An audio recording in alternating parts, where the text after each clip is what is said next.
Assalamualaikum warahmatullahi wabarakatuh. Saya Rizkyatul Hasanah, NIMT 2019-4052. Di sini saya akan menjelaskan tentang filsafat ontologi. Filsafat ontologi yang akan saya bahas di sini terdapat dua pembahasan. Yang pertama yaitu objek kajian ontologi, yang kedua aliran-aliran dalam ontologi. Terlebih dahulu saya akan membahas pengertian filsafat ontologi. Filsafat adalah ilmu berpikir secara kritis dan mendalam. Sedangkan ontologi berasal dari dua kata. Yang pertama yaitu ontos, yang kedua logos. Ontos di sini berarti hakikat yang ada atau being. Sedangkan logos berarti ilmu. Jadi filsafat ontologi adalah ilmu yang mempelajari tentang sesuatu hakikat yang ada berdasarkan dengan berpikir secara kritis dan mendalam. Ontologi disebut juga metafisika umum.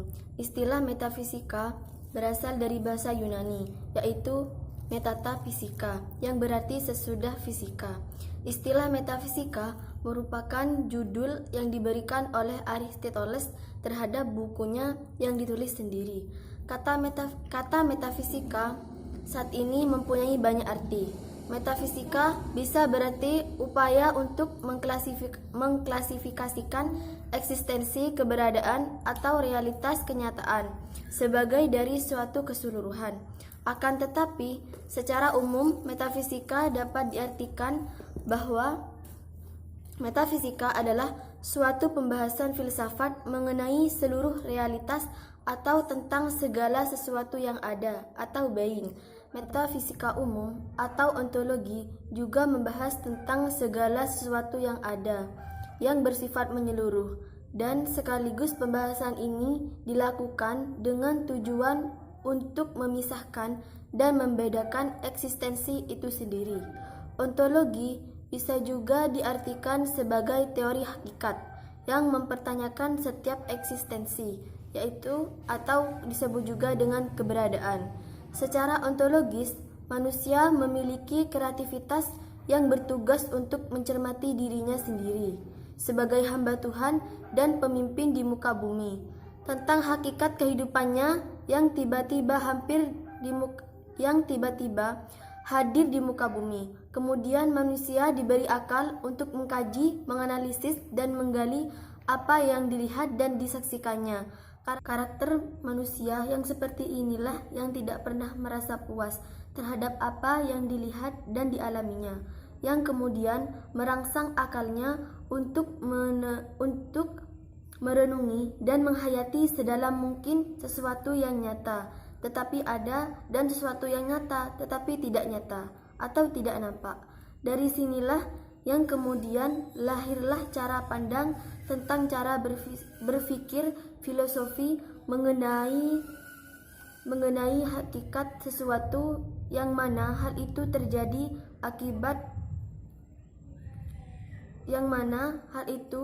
terjadi akibat perenungan dan pemahaman secara mendalam. Ontologi merupakan penyelidikan filsafat yang paling kuno, yaitu dimulai sejak perenungan orang Barat. Biasanya ontologi mengkaji pertanyaan tentang apa dan mencangkup permasalahan seperti halnya apa hakikat ilmu, apa hakikat kebenaran itu. Dan ontologi menjadi ruang lingkup yang menjadi kajian serta penafsiran tentang hakikat realitas. Tokoh dalam ontologi seperti halnya Thales. Thales di sini mengatakan bahwa segala sesuatu hakikat yang ada atau being yaitu berasal dari air. Mengapa? Karena melihat betapa pentingnya air bagi kehidupan manusia. Objek kajian ontologi dibagi menjadi dua. Yang pertama yaitu objek material dan yang kedua yaitu objek formal. Objek material adalah sesuatu yang mungkin ada atau ada objek yang akan dikaji, seperti halnya mengkaji manusia. Maksud dari segala sesuatu yang ada yaitu ada dengan sendirinya atau ada penyebab lain yang menyebabkan sesuatu itu ada. Ada yang wajib ada tanpa adanya bergantung yang lain, tetapi ada yang tidak wajib ada tanpa adanya dan wajib bergantung pada yang lain. Ada itu ada kalanya tergambarkan oleh panca indera, seperti halnya langit, bulan, bintang, bumi, gunung-gunung, dan manusia. Tetapi ada yang tidak terlihat menurut keterbatasan panca indera, seperti Sang Pencipta alam ini. Ada. Di sini bisa juga diartikan dalam 3 pengertian, yaitu ada dalam artian ketaatan, pikiran, dan kemungkinan. Berkaitan dengan objek material, filsafat banyak yang sama dengan objek material sains. Akan tetapi ada bedanya, yaitu bisa kita lihat dari cara penyelidikannya yang beda dalam 2 hal. Yang pertama, sains, yaitu mengkaji objek material yang berdasarkan empiris. Maksud dari kata empiris di sini yaitu berdasarkan pengalaman. Filsafat juga mengkaji seperti itu, akan tetapi yang dikaji yaitu bagian yang bukan empiris. Kedua, objek material yang tidak bisa dikaji oleh bagian material sains seperti Tuhan, kematian, objek kematian yang selamanya tidak akan berdasarkan empiris. Jadi, objek material filsafat selamanya akan lebih luas daripada objek material sains. Sedangkan objek formal yaitu pencarian terhadap objek material, pencarian terhadap objek yang ada, yaitu maksudnya mengkaji lebih dalam lagi objek material, atau bisa juga diartikan sebagai sudut pandang, point of view, atau dari mana hal tersebut dipandang, atau sudut pandang yang menyeluruh yaitu secara universal. Contoh, apa sih manusia itu, dan siapa yang menciptakan manusia, atau siapa dan untuk apa diciptakannya manusia. Teologi berasal dari 2 kata, yaitu theo dan logos. Theo di sini artinya Tuhan dan logos artinya ilmu. Jadi, teologi adalah ilmu yang mempelajari tentang ketuhanan. Dalam aliran ini, keberadaan Tuhan ingin dipahami secara rasional. Maksud dari kata rasional yaitu menurut pikiran dan dipertimbangkan secara logis. Objek yang sering dikaji dalam teologi, contoh, apakah Tuhan itu benar-benar ada atau hanyalah sekedar hayalan dari manusia yang ingin merasakan kebahagiaan? Dan jika Tuhan itu memang benar-benar ada, apakah bukti-buktinya? Dalam ajaran teologi ada beberapa ajaran filsafat, di antaranya filsafat Stoa panteistis yang mengajarkan bahwa segala sesuatu yang ada dijadikan oleh kekuatan ilahi, yaitu kekuatan alam. Dan yang kedua yaitu ajaran filsafat panteistis Benedictus Spinoza yang mengajarkan bahwa segala sesuatu yang ada adalah karena Tuhan, dan tidak ada segala sesuatu yang tidak tercakup di dalam kehendak Tuhan. Yang kedua yaitu objek kajian ontologi bagian antropologi. Antropologi berasal dari 2 kata. Yang pertama yaitu anthropos dan yang kedua yaitu logos. Anthropos di sini artinya manusia dan logos artinya ilmu. Jadi, antropologi adalah ilmu yang membahas tentang manusia. Antropologi di sini sudah dikaji sejak zaman purba, manusia sudah dipersoalkan. Antropologi khusus mengkaji atau mempersoalkan tentang manusia. Contoh, apakah manusia dan dari mana manusia berasal dan bagaimana hubungan manusia dengan alam. Inilah biasanya objek yang sering dikaji dalam antropologi. Tokoh dalam aliran ini yang pertama yaitu ada Plato. Plato mengatakan bahwa manusia terdiri dari tubuh dan jiwa. Ada juga tokoh lain seperti Aristoteles yang mengatakan bahwa manusia merupakan satu kesatuan yang tidak dapat terpisahkan. Kosmologi berasal dari 2 kata, yaitu kosmos dan logos. Kosmos artinya alam dan logos artinya ilmu. Jadi, kosmologi adalah ilmu yang mempelajari tentang alam. Hal-hal yang sering dikaji atau yang sering dipersoalkan dalam kosmologi yaitu mengenai ruang, waktu, perubahan, keutuhan, kemungkinan-kemungkinan, dan keabadian. Contoh, apa tujuan dari penciptaan alam? Apa manfaat dari penciptaan alam? Ada beberapa teori yang membahas tentang kosmologi, seperti teori kabut, teori pasang surut, teori ledakan dahsyat atau Big Bang, dan lain sebagainya. Banyak yang mengira bahwa kosmologi adalah teori astronomi, sedangkan sebenarnya bukan.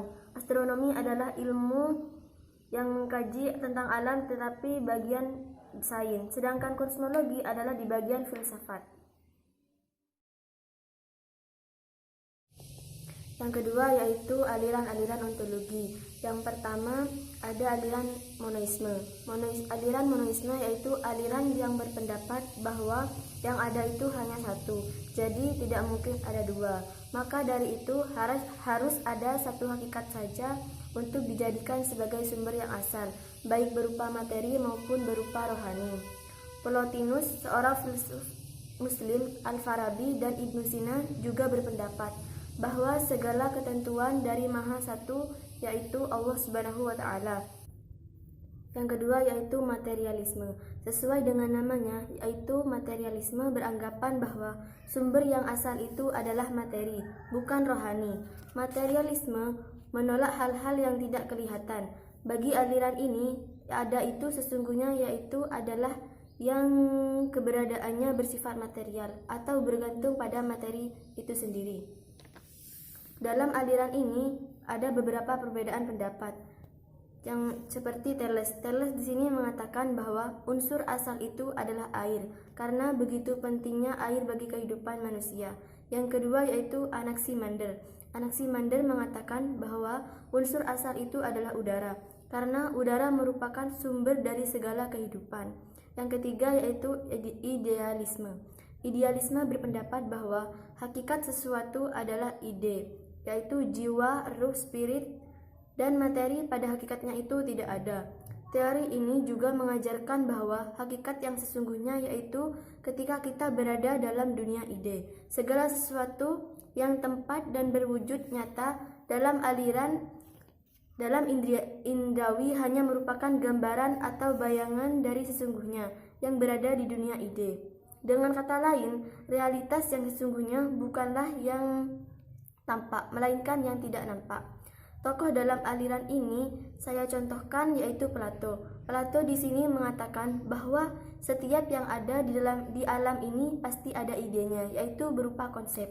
Segala sesuatu yang ada di alam ini hanyalah menempati ruang bayangan saja dari alam ide. Jadi, idelah yang menjadi hakikat sesuatu. Ide-ide itu nyata adanya di dalam dunia ide. Dengan teori ini, Plato disebut filsuf idealis. Yang keempat yaitu dualisme. Aliran ini berpendapat bahwa segala sesuatu hakikat yang ada itu yaitu ada dua, yaitu berupa materi dan ruh. Dalam aliran ini, dalam filsafat Islam juga dikatakan bahwa manusia adalah makhluk yang terdiri dari dua substansi, yaitu jasmani dan rohani, atau fisik dan jiwa. Menurut René Descartes, ada dua macam substansi, yaitu rohani dan jasmani. Tanpa dua substansi tersebut, maka tidak akan menjadi keutuhan yang sesungguhnya, yaitu manusia. Yang kelima yaitu aliran pluralisme. Aliran pluralisme berpandangan bahwa segala sesuatu yang ada itu bukan hanya materi dan ruh saja, melainkan semua macam bentuk yang ada merupakan sesuatu kenyataan yang realiti. Tokoh dalam aliran ini seperti William James yang mengatakan bahwa tidak ada kebenaran yang mutlak, berlaku umum, bersifat tetap, berdiri sendiri, dan lepas dari akal yang mengenal. Yang terakhir yaitu aliran agnosticisme. Berasal dari bahasa Yunani yaitu agnotos yang berarti tidak dapat diketahui. Aliran ini berpendapat bahwa ada itu adalah tidak dapat diketahui. Aliran ini mengatakan tidak diketahui karena belum tepatnya orang mengenal dan mampu menerangkan secara konkret adanya kenyataan yang berdiri sendiri dan dapat dikenal. Soren mengatakan bahwa manusia tidak pernah hidup sebagai aku umum, melainkan sebagai aku individual yang unik dan tidak dapat dijabarkan keadaannya. Gnosticisme menyatakan bahwa keberadaan Tuhan tidak dapat dibuktikan kebenaran atau kesalahannya. Sekian dari saya. Wassalamualaikum warahmatullahi wabarakatuh.